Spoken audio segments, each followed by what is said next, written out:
You are listening to Bob and Everett on The Jesus Discussion.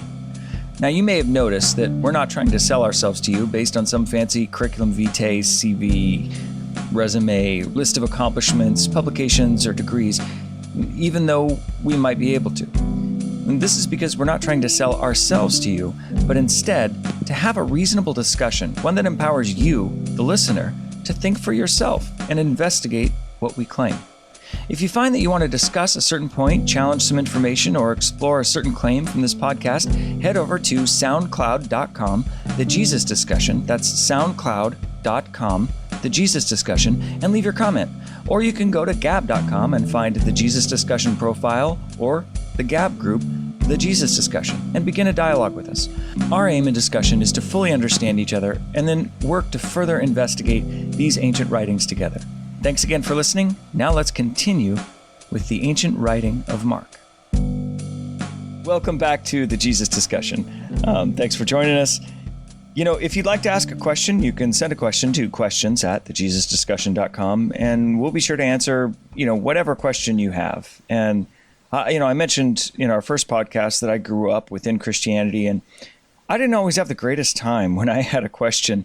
I don't know if you've ever experienced that, Everett, but sometimes Christianity can have its own little version of, what some people like to call cancel culture, where, you ask the wrong question and it's a bit of a taboo, or, they got to sit down and have a talk with you, or, those kind of things. Early on in my Christian experience, I was full of questions. And so I attended a session in a pastor's home, and I wasn't being obnoxious. I really wasn't. At least I don't think I was. But I was just asking questions that came to mind, and I was asked to leave.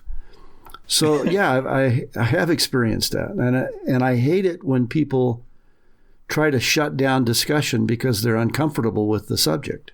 Yeah, and honestly, as long as I'm a human being, I'm going to have some misconceptions about Jesus. And the only way to handle those misconceptions is to have an open discussion and reason through it. Because when you shut people down, that doesn't make the question go away. Right. And when you stigmatize a topic, that doesn't make the question go away. And if you can't have a discussion in peace with each other, that's actually more about the attitude of the individuals having the discussion than it is about the discussion topic. So it's really important to provide space for people to ask their questions. We'll provide the space for you to ask your question. If you'd prefer to remain anonymous, we wouldn't dox you anyway, but we might mention your first name. But if you want to remain anonymous, let us know and send us a question at questions@thejesusdiscussion.com. Or if you have a critique, you want us to spend more time on this and less time on that, just let us know, because really this podcast is driven by you, the listener. What helps you have a better discussion about these ancient documents and this ancient audience? What informs you and empowers you? That's why we're doing this podcast. So, I'm already going to read all these books, and I'm already going to study these ancient documents a lot. But if Everett and I can be a help to you, and if we can empower your question, give it a platform and discuss it and reason through it, gosh, we would be happy to. So this podcast is driven by you, the listener. And it's not that we have all the answers, but we'll be glad to work through the questions as best we can with whoever's asking the questions. Yeah, that's the thing, Everett. I mentioned I worked as clergy for many years, most of my adult life. And there were some people I worked with who were really wonderful with questions. They would just be patient. They would listen. They would understand. And then there's also, and understandably so, if you think about it, if you're, quote, pastor or priest or elder or leader in a church or a community, and someone comes to you with a question you don't know, it's really easy to get a little defensive and to start hanging on your position instead of, like your status. You don't want to not have the answer, because that can kind of challenge you when you look in the mirror, in terms of your capacity to lead. But we won't do that. We'll tell you if we don't know. And we'll explore it. And we'll do the legwork to seek it out. Okay, so with that, remember, it's questions@thejesusdiscussion.com. ask us anything. Give us your criticism if you want to, have some input into how the podcast goes. And again, this podcast is for you, the listener. So, okay, last we left off, and we did verse 21 through about 28. And these are some stories of some miraculous things that Jesus is doing. And we're going to just go back over 21 through 28, but we're going to extend it down to 21 through 34. And we talked about this kind of stories within stories, or flows of thought. When you're watching a movie, there's a scene, and the scene happens at someone's house, and then the movie cuts, and now you're at their work. Well, the things that happen at the house, there might be 2 or 3 or 4 things that affect the plot. And that's like this section here. It's one section of a flow of thought of a few things that happen that help inform us about what Mark is trying to say. So we're going to start here at about 21 in chapter 1, verse 21, through about verse 34. Everett, do you want to give us a rough overview of why Mark is including these few stories? Well, the context is that this is the beginning of the whatever you want to call it, the earthly ministry of Jesus is a common phrase, although his earthly ministry, of course, continues on. Otherwise, we wouldn't be here. But Mark is giving us the condensed version of the story. No gospel has everything that Jesus did. That's one of the things that John tells us. But Mark's is focused on quick transitions and a lot of action stories. And so he begins the ministry of Jesus, or his story of the ministry of Jesus here. And John the Baptist, his forerunner, has been taken into custody. He is in Galilee, in the northern part of what is today Israel, and proclaiming the good news. And as was his custom, he went to the synagogue on the Sabbath day. And the synagogue is the local Jewish worship center, and the Sabbath, of course, being Saturday.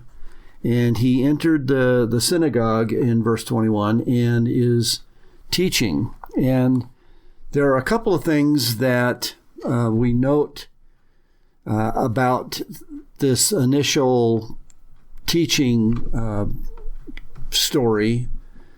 And one of them is that several times Mark tells us that the crowd was amazed because he taught as someone who had authority, not just repeating what other people had said earlier and giving his own sort of spin on it. He spoke as one who knew the whole picture. And then he goes through, or Mark goes through the story of the man who's possessed with, in his words, an unclean spirit. And the unclean spirit says about Jesus that he is the Holy One of God. Of course, that's that goes back to the Jewish scriptures and their portrayal of the Holy One of God as being the coming King, the Messiah. And so then after that is done, once again the crowd is amazed with his teaching and with his power over unclean spirits. Right. So he amazes him with the teaching, he amazes him with the spirits, and then he's going to go on and do a couple more miracles. A couple things about that is oftentimes there's this debate, and I don't want to get too much into this debate, of the Jewishness of Jesus. Is he trying to free people from Jewish thought, or is he trying to there's a big debate there, a theological debate that you'd read if you read big, boring, dry books with lots of dust on them. But the thing that I want to point out is that Jesus goes to the synagogue. He is living within Judaism, he is a faithful Israelite. He is not antagonistic to what it means to be an Israelite in terms of those kind of things. He shows up to the synagogue, and that's what they did, and that's part of their faith. The other thing that you pointed out, the amazed, we have twice, and the thing that we talked about a little in our last podcast was that clearly Mark thinks that this was demon-possessed. And too often we want to see the ancient audience as simplistic or simple-minded, and we had a little discussion about that in terms of... Right. No, he's claiming that there's an unclean spirit. So I thought maybe I would read 21 through 34, and I'm reading in the... actually, this time, it always seems to be a different translation, but it's the Lexham. Is it the Lexham? Is that what it is? Lexham English Bible? Yeah, Lexham English Bible. Let's pick up at chapter 1, verse 21 through 34, and I'm just going to read this whole section, and then we're going to go back and kind of talk a little bit more in depth about it. We already read in the last podcast 21 through 28, but I want, the listener, I want you guys... we should be engaging in a little bit of this discussion about why these stories back to back. And these three stories all kind of run together. So when they went into Capernaum, and immediately on the Sabbath he began teaching in the synagogue. And they were amazed at his teaching, because he was teaching them like one who had authority, not like the scribes. And so there was a man in the synagogue with an unclean spirit, and he cried out, saying, "Leave us alone, Jesus the Nazarene. Have you come to destroy us? I know who you are, the Holy One of God." And Jesus rebuked him, saying, "Be silent, and come out of him." And after convulsing him, and crying out with a loud voice, the unclean spirit came out of him. And they were all amazed, so that they began to discuss with one another, saying, "What is this? A new teaching, and with authority? He even commands the unclean spirits, and they obey him." And the report about him then went out everywhere in the whole surrounding region of Galilee. And so then he departed from the synagogue, and came into the house of Simon and Andrew with James and John. Now Simon's mother-in-law was lying down, suffering with a fever, and at once they told him about her. And he came and raised her up by taking hold of her hand, and the fever left her, and she began to serve them. Now, when it was evening, when the sun had set, they began bringing to him all those who were sick, and those who were demon-possessed, and the whole town was gathered together at the door. And he healed many who were sick with various diseases, and expelled many demons. And he did not permit the demons to speak, because they knew him. Now, with these three stories, it starts pretty specific. It starts with teaching, and then the teaching moves to action, and then it moves from an action at the synagogue to an action at his followers, his, what we would call disciples, right? The people he came and just called earlier in the chapter, their home, where he heals one of their family. And then it broadly summarizes, and then there were many who he was healing, who were sick and demon-possessed. So the first example is an example of the demon-possessed. The second example is an example of a sickness that's healed.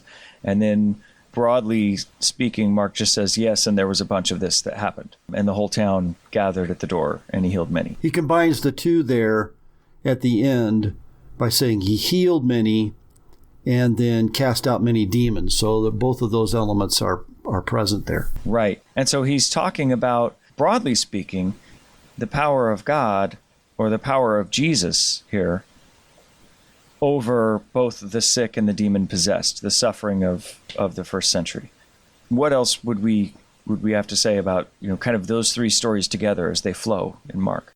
I think one of the things that Mark is conveying here, it goes back to his opening statement about who Jesus is. That Jesus is the Son of God, and all that conveys, that he's not a Son of God, but he's the Son of God. and that he's fulfilling the prophecy or the expectation of the Jews that this is the promised king that would come and restore what had been lost between the people and God. And here Mark portrays him as having authority to teach from God, and that he has the power over the things that had gone wrong, so to speak, the sicknesses and the unclean spirits' authority over people. Jesus had the power to break all that. Right. And as you pointed out last time in the podcast, that Mark clearly knows the difference between someone who's sick and someone who is demon possessed. These ancient people, that was a discussion, and they believed these people to be demon possessed and these people to be sick, and they weren't just they knew when someone died, they knew when someone had a malady, and when someone had a mental issue. So Mark does separate these two, and one is could be considered power over evil, and the other is power to heal. And so he's got power to teach, and he's got power over evil, and he has power to heal, bring healing. And those are, some pretty significant character attributes to talk about in terms of your good news. So Mark is already starting out with a bang. He says, the beginning of the good news of Jesus, the Anointed One, or the King, or the Messiah, or the Christ, who is the Son of God, as you pointed out, not a Son of God, because in Roman lore, if you were a Son of God, that wouldn't really be a thing. But if you were the Son of God and claiming to be the King, that's really offensive to this Roman culture, who was likely the first recipients of this letter. Right. Additionally, with the Roman thing, and I know, just to remind our listeners, there was a guy who claimed to be Nero some years after Nero's death, and he ended up raising himself a little small army. And when Caesar heard about this, the Caesar at the time, he went and destroyed the army, beheaded the guy, put his head on a spike, and carried it from town to town to make a demonstration of no, you don't say you're Caesar. You don't claim to be an authority above Caesar. And so we're getting this powerful story about someone claiming to be the kind of king and the Son of God. And then we have this powerful teaching where they taught in a way that was dependent upon, well, this rabbi said this, and this rabbi said this, and they're always trying to justify their answers, and Jesus just comes out and says it the way it is. And then he follows that declaration up with powerful actions. And so we then have these three stories that help support that narrative. But I think the idea for the listener here is that we keep the flow of these short stories. Why are these short stories all banded together? What is the overall of what Mark is saying?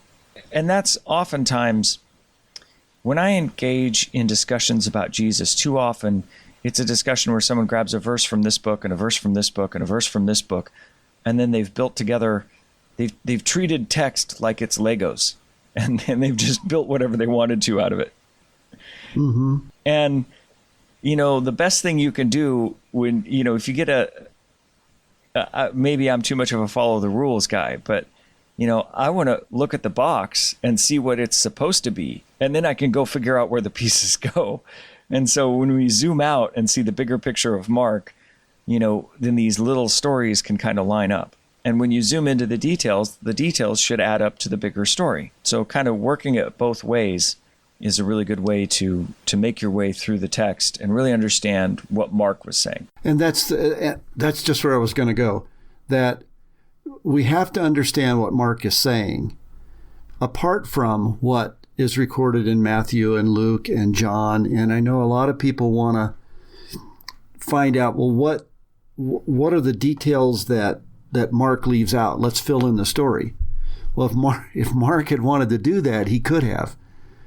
He's trying to present a cogent narrative here that takes us someplace.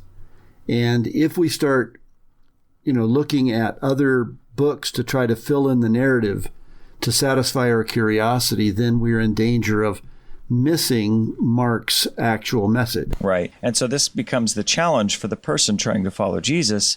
Do I think that Mark knew what he was saying? And if I was in the first century and Mark just pulled me aside and started explaining things to me, would I be trying to listen to Mark?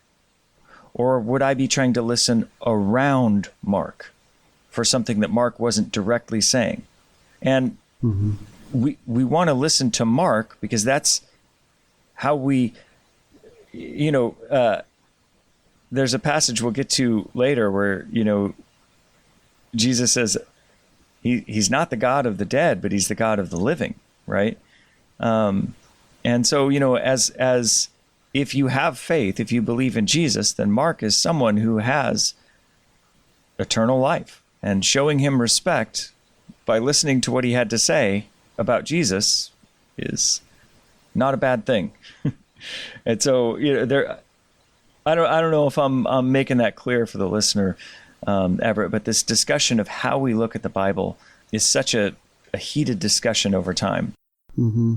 And earlier in the last century, there was a movement called the Quest for the Historical Jesus. It is an attempt to get behind the gospel narratives and see what this person Jesus was really like. And a lot of books were written about it. Even Albert Schweitzer wrote about it. And the bottom line is, we know what Jesus was like by reading the Gospels in context. And, anything that's not recorded there is outside the purpose of the authors.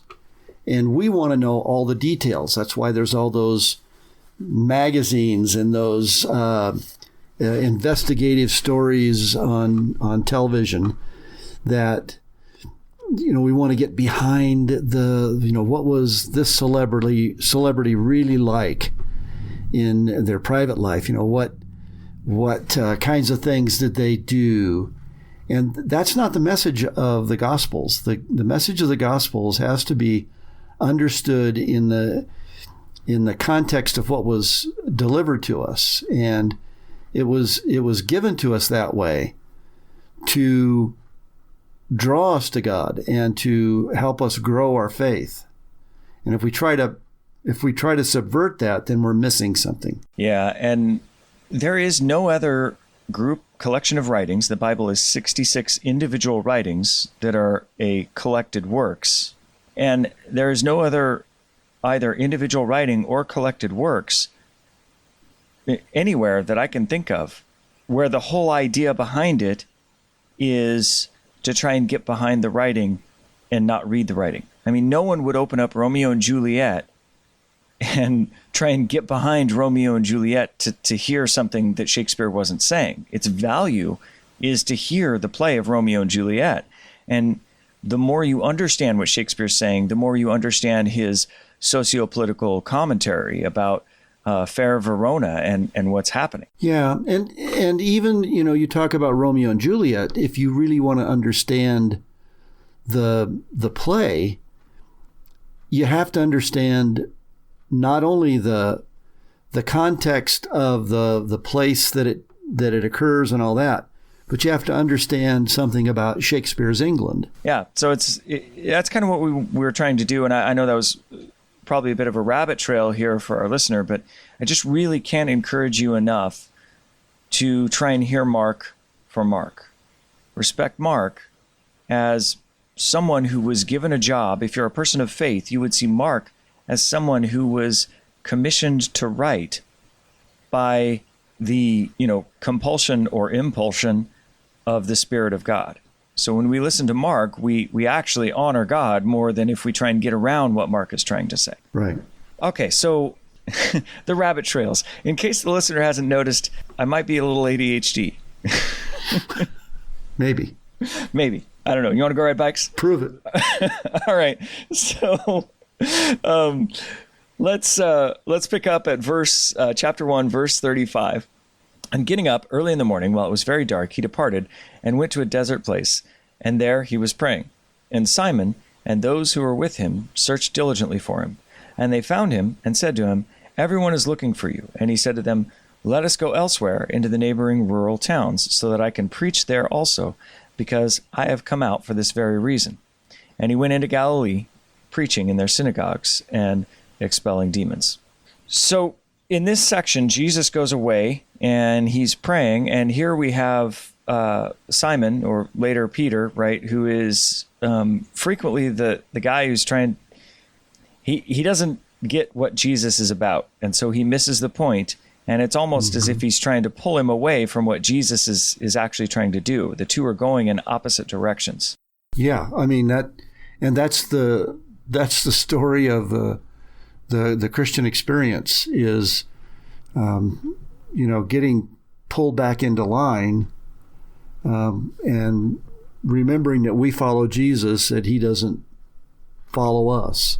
Right. We should always be the ones changing our mind, changing our habit, if we're going to follow after someone that we claim to be perfect, then, they don't conform to us. So, yeah. And frequently, Simon is the guy who's kind of testing, challenging. If our listeners have been doing a pre-read and have read all the way through Mark, they might recognize, later on when it's what the text often refers to, or commentators refer to, as the Mount of Transfiguration, when Jesus is up on the mountain and, Simon's like, well, let's build a tent. Let's hang out here.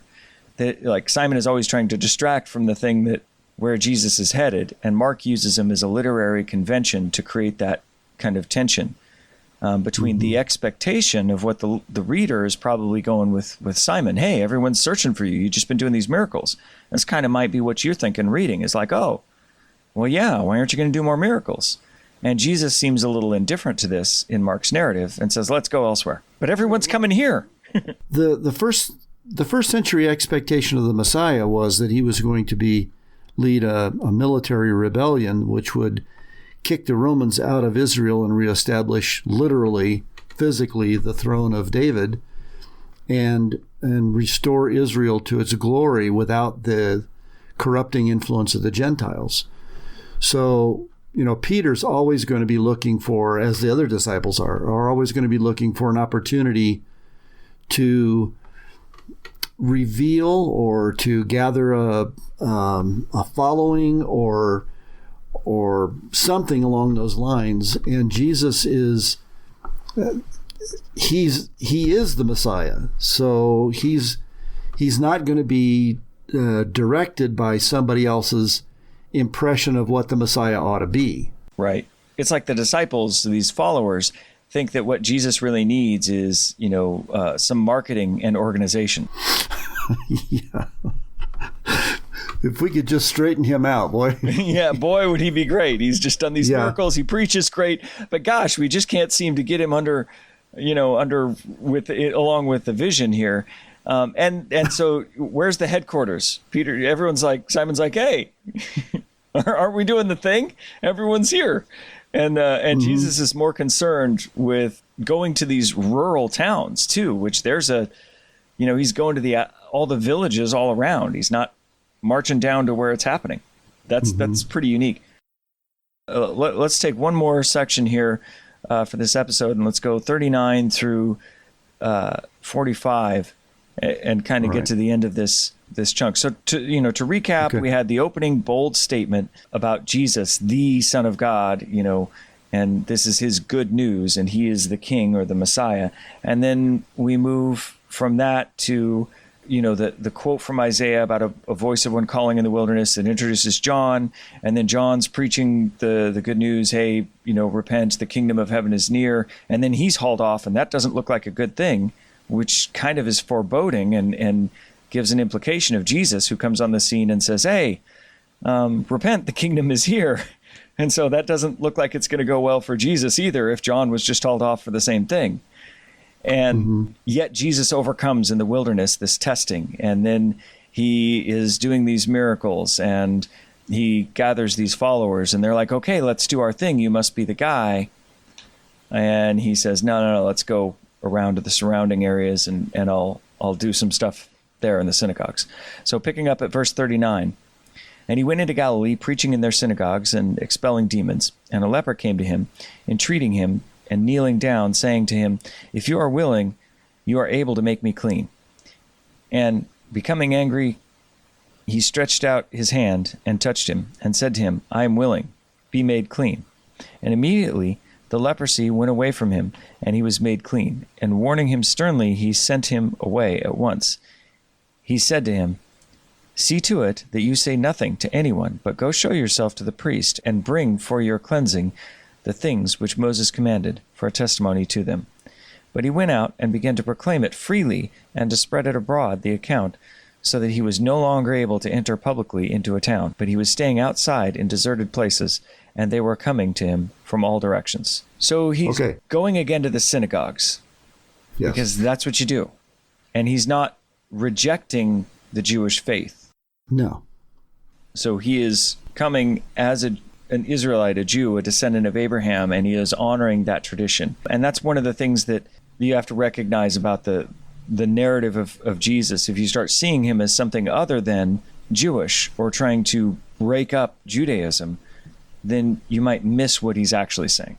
Right. He is a first century Jew, and he is also the fulfillment of so much of Jewish prophecy and expectation, that he's not someone necessarily starting a brand new thing as fulfilling something that has been the expectation of the Jews for centuries. Right. And I know you and I would say that when the religious leaders of Jesus' day disagree with Jesus, it's the religious leaders that are wrong. And the way that verse or that law or that teaching should have always been done is the way that Jesus declares it. Right. And part of the problem, in my view, was that their teaching was based on, well, this teacher said this, and this teacher said that, and this teacher said this, and how do we build on that? And at some point, it had become the traditions of people instead of what God had intended. And so Jesus comes on the scene, and this is one of the things that amazes the crowd, because he's telling the truth as God intended it, not as the human tradition would have presented it. So he is a first century Jew. He's the fulfillment of the expectation of the coming king, but he's going to do it God's way. Right. And this is not something that is foreign to us in our day. I mentioned earlier, hey, if you have questions, ask us your questions. When I had similar experiences to you when you shared the story of trying to ask questions, and being asked to leave. I got kicked out of a pastor's house. Right? How do you get kicked out of a pastor's house for questions? I don't know. I can laugh about it now, but at the time it was devastating. Yeah. I couldn't imagine. And I that's part of what, if you listen to our first episode, I say, hey, I grew up and I thought maybe Jesus isn't for me. And then I ran into some other people who had a different view about Jesus and treated me in a certain way. Well, maybe Jesus isn't who I thought he was. That's the question that it caused within me. Mm-hmm. And when you hear that, sometimes you could just think all these negative things about the people who were proclaiming Jesus around me in my youth. But they were good people. They were generous. Mm-hmm. They were kind. They were nice. They weren't preaching hellfire and brimstone every week. But the questions, when you had a question, and maybe you even had a point, there's tension there in Christianity as a culture. Too often when I talk to a fellow, pastor or leader in faith community, and I say, hey, I'm not sure that this passage means this. I know this is kind of what people have always said, but maybe it means this other thing. What typically happens, in my experience, is they'll punt to a doctrinal statement, and then they'll go find verses in the Bible to support the doctrine. And I'm like, yeah, could we do it the other way around? Could we just start with what the Bible says and then see if the doctrine is supported? And by doctrine, the Trinity is a doctrine that our listeners may be familiar with, that there's only one God, but there's Jesus the Holy Spirit, and God the Father, who are all God. And so that's maybe a doctrinal assertion that might be true because of the implication of the text. But, it's to start with the doctrine and then go find the verses and try and support it that way. Yeah, it's backwards. It's backwards, yeah, because you end up, I'm going to grab this verse from Isaiah, I'm going to grab this verse from John, and I'm going to grab this verse from Genesis. And it's like, well, what would happen if you just read all of Isaiah and tried to understand what Isaiah was about holistically? Right. Right. So I hope I that's clear, Everett. You don't. I'm not ready to kick you out of my house yet. Okay, that's good. That's good. So we've got this story about a leper. Okay. In verse 40, a man with leprosy came to Jesus and implores him and kneels down. And I think it's significant to note that a first century Jew, a pious Jew, wouldn't really do that. People say it's an act of obeisance. It's not really an act of worship. But there's a fine line there that the Jews did not want to cross.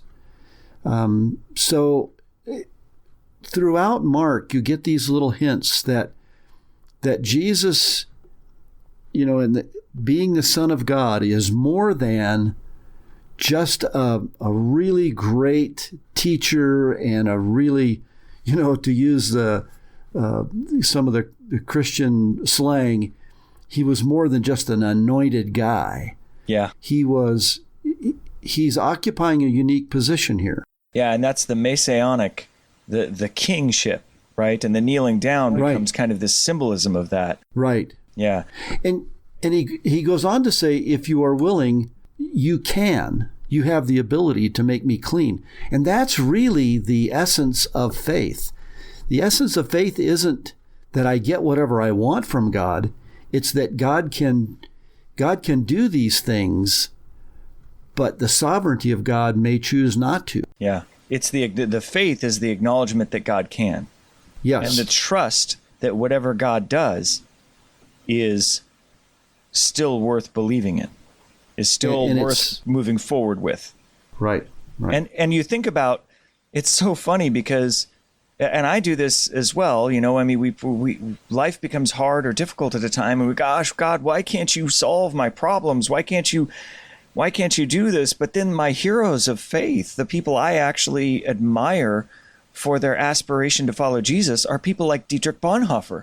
And it didn't end well for Dietrich Bonhoeffer. No, he was martyred for his faith. Right. But as Jesus was. Yes. Why should I have the gall to expect a life better than the Son of God? Anything that I get that's better than his life, wow, what a blessing that is. Right. Especially if you're saying, this is the person I'm following. So when I was young, I wanted to be, this Van Halen, Steve Vai guitar player. I just wanted to, how many notes can I squeeze into a second, right? If they paid me by the note, I'd be a millionaire already. So, but, so those are my heroes. So I looked at what they did and I wanted to be like a lot of those guys. And so my life has taken a turn and bent towards, I want to be like, he's the object of my worship that I want to be like. Mm-hmm. So in the end, if I'm doing a good job, it might look more and more like the cross and less like my air-conditioned home in the first world, Mm-hmm. Yeah. But it's not greens. It's not green lights and blue skies. Right. But then you have to ask the question, what is good news about that? Why is that a good life? Why is that what life looks like? Why is that the way, as early Christians proclaimed? The early followers were still Jewish, and they said, we're following the way. And they took the long view of life. If this life is all there is, then why shouldn't I expect, green lights and blue skies? But it's not. And they took the long view that included eternity in their lives. And they understood that good doesn't necessarily mean prosperous. It doesn't necessarily mean that I'm going to get some kind of benefit back. It means doing good is the reward may only be eternal, but that's what makes it good. Yeah. Now, we talked about the kneeling and the symbolism of the kneeling here, that this is kind of a nod to the kingship, to the divine kingship of Jesus, that he is the Son of God, but the kneeling also shows him as someone who is the divine imperial authority. And, it reminded me, there are several moments within Mark where, you really should pay attention to what a good storyteller Mark is. He is a really good storyteller. He sets up the foreboding element of Jesus' death from the very beginning by having John hauled away. Other people would tell that linearly, and they would say, and John was hauled away, and then this is what happened when John died, and when John was hauled away, and they'd fill you in. But he creates this tension of kind of the moving, well, what happened? What happened? What happened? And as long as the reader is asking that question. And so the symbolism and nuance here that Mark uses are really artfully done, like the kneeling down. It reminds me of, one of, I don't want to say it's necessarily top 10, but a movie that I admire and respect a lot is, of course, Citizen Kane. And good old black and white Citizen Kane. But I tell you, if you don't know anything about cinematography and storytelling, it's a snooze fest. But if you understand what is being done with the angle of each shot, Wells, the director, dug a hole in the studio floor so he could get the camera low enough so that it could look up at the character, so that he could seem so towering and so powerful. And in a sense, that's visual imagery, and there are other movies that have followed suit since, and that's why that director is so notable in Hollywood lore. But Mark, in a sense, has some of that literary value to him, that he really is telling a really compelling and interesting story with these little bits that, when you read it in church, you don't always catch that nuance, and how Mark is painting a picture for his audience in its time. So, Everett, I know that gets us verse 40. And in verse 41 here, when I'm reading this Lexham translation, Lexham English Bible, it says, and becoming angry, he stretched out his hands. But that's actually the first time I've actually read that phrase translated that way. What do you have, and what's going on there with that? The New American Standard renders it, moved with compassion, Jesus reached out his hand. And there are translations that say that Jesus was motivated by anger. And the question here is, first of all, why would he be angry? But also, what's the wording behind this that would allow the translators to come up with anger or compassion? Those sound like opposite emotions almost. And the word is not the standard word for anger or wrath. It's a deep-seated, deeply felt, what we would, I guess, today call a visceral emotion, although visceral is overused, so it's lost its a lot of its force. But it's something that Jesus felt very deeply. And so I guess you could translate it anger, but I think maybe compassion is, a deep compassion would probably be a better way of rendering it. Now, Everett. That's just my sense. Yeah, and as you were talking about it, I looked it up, the Greek word, and I'm going to kill this here. This is, if you want to laugh at me in the audience, it's great. So it's a long one. Splagnitsomai, and is that any relation to splanhanon? Yeah, it's like splanhanon. I know is inward parts, right? Your guts, like your entrails, your guts. Yeah. We in modern American English, we would say, somebody felt something from the bottom of their heart. Well, they would say from the bottom of your guts. you felt it. So it's those two things are related. So it's a guttural reaction, and I would agree with you that no offense to the other translators of the Lexham, but I don't think that Mark is trying to portray Jesus as angry. Not at this point, no. No, and not in this instance or for this reason. And if you've read all of Mark, you can understand, why would he keep healing people if it made him mad? Right. This really burns me up, but give me your hand. Why do you keep asking? Grr. Yeah. I don't see that fitting the context of what's going on here, what Mark is trying to say.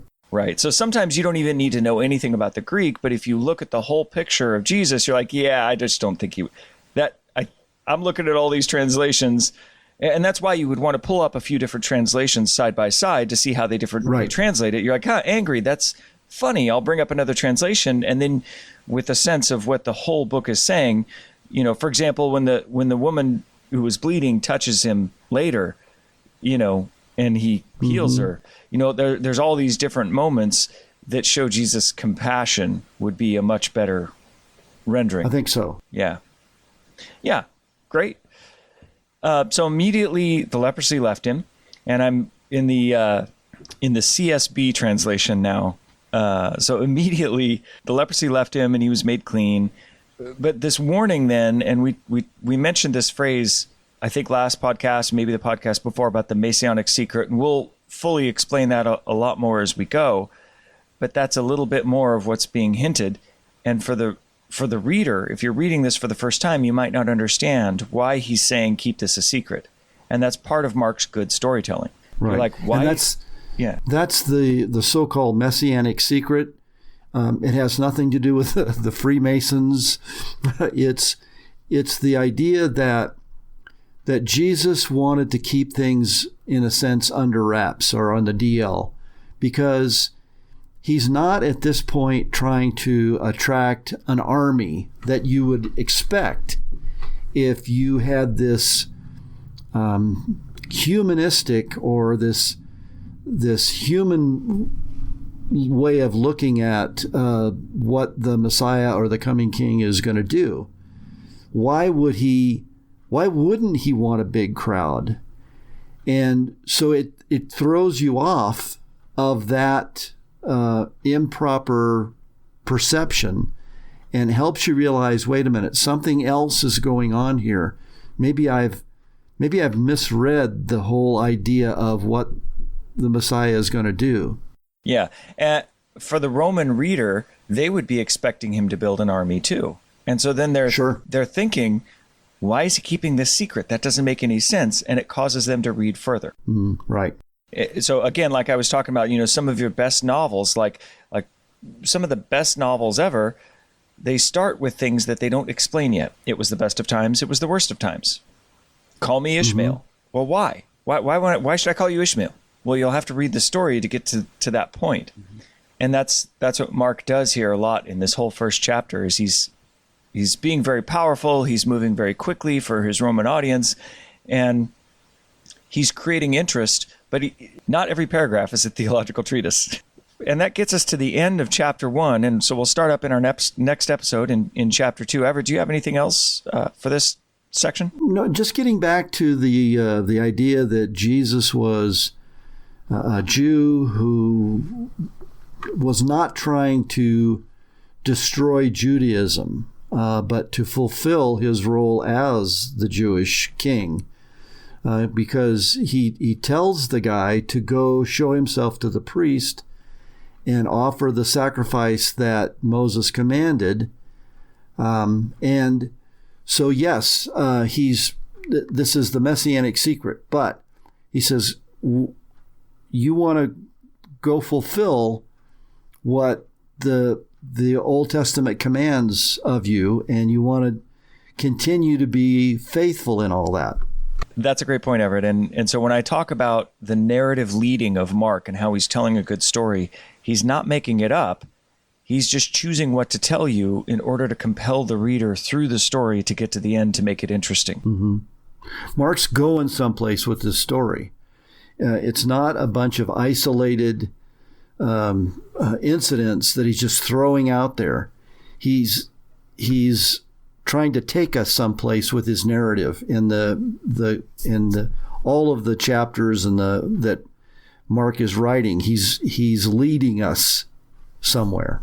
Yeah, and some themes that we picked up in this first chapter here are themes of the power of Jesus to heal and over evil, and his teaching with authority, which is backed up by, he's got people kneeling for him, and the expectation of his followers and maybe even the reader for Jesus to build an army and, create a headquarters and start to organize his rebellion. And yet Jesus goes the opposite direction. All right. Right. Well, again, if you're our listener, we can't encourage you enough to do a pre-read. Keep reading through Mark, set a timer, 5, 10, 15 minutes, and skim the whole thing, and then go back and read in detail the chunks that you're trying to read. Please send us any questions you have or comments at questions@thejesusdiscussion.com, and we hope you have a wonderful week.